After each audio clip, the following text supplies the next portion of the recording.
Okay, this is the current version of our classic Echo Park pottery teapot. And what we're going to do is get the spout on it, and then so we can close the seams.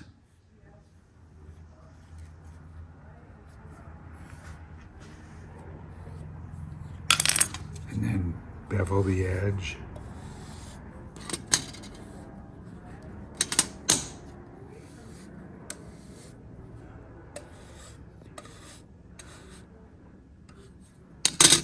And one of the things about a teapot is that it has to have a certain sort of hydraulic geometry to the spout so it doesn't drip, kind of pull back on itself. So we feather the edge out.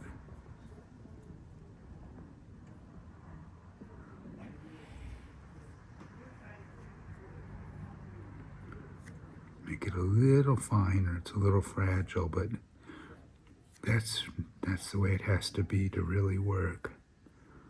Hopefully. I don't know if working is really an issue with these. They're also about the emotional, symbolic aspect of tea time, seeing as Americans don't really do tea the same way anymore. Not with the new coffee culture, especially. All right. So it's going to fit up. So we got to trim it a little to fit.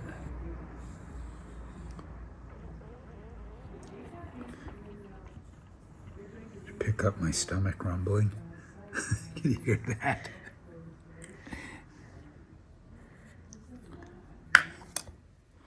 It's been resting overnight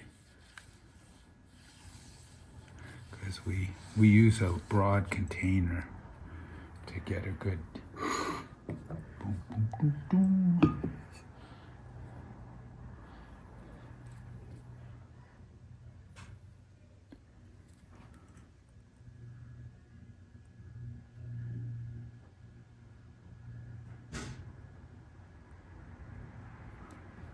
Do you love that? I've never seen a picture of Calder working, and we're going to be showing some techniques here. And one of them is that you really got to remove the black paint where you're going to join, because it seems to act as a sort of a resist and cause it to not be as strong a joint.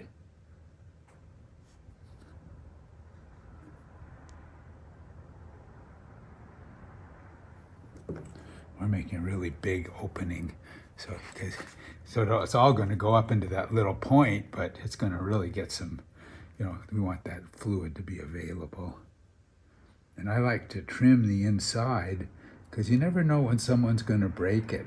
They're going to see what you did. I go, geez, they didn't even finish the inside.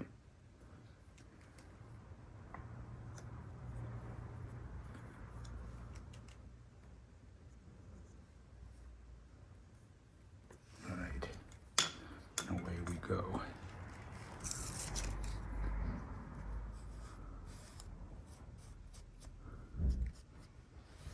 You're gonna love this.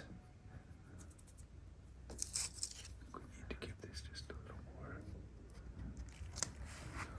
Boom, boom, boom, boom. See how fast this settles? They changed the clay formula because one of the mines, they mine the clay, and sometimes the mines, get used up. So in this case, EPK has disappeared. Give it a little shake, because that's what joins it. That's the key. And now on to the next. And now the handle. These teapots are my idea of a classic teapot, because so that's the old children's song, you know, I'm a little teapot, short and stout. Here is my handle, here is my spout. And, you know, tip me and pour me out or something. But the point is that they're in line. So you see the side of it, you got the whole picture. So to me, this is a very conservative, classic teapot. Whatever else you think. All right, so there's our print. Get rid of the black. What'll happen is we'll come back later and touch up the black. So you see I put a little hole here because the piece is hollow, and when hot air expands in the kiln, it could crack it off if it doesn't breathe. So there are things to know. Or as C.K. Chesterton said, there's good news yet to hear and wondrous things to be seen before we make our way to paradise by way of Kensal Green. All right, so check it out. Here's the foot, which we'll join later with the glaze in the glaze process, so that it has a different color. And then here's the lid. Dun, dun, dun, dun, dun, dun. There's the peg, so when it's in the kiln, it doesn't slide. You know, the glaze gets wet, you know, it melts, and these things can slide off, so there's going to be the finish. And what the deal is with this teapot is that it's two mugs put together. See, we roll it exactly the way. So the mug technique is the teapot technique now. We make, this is a little cortado, which is the half and half, the cut, half milk, half coffee. This is the little cortado, this half coffee, half milk, Cuban style, to the cut. And this is the soup mug, just made taller, our soup bowl.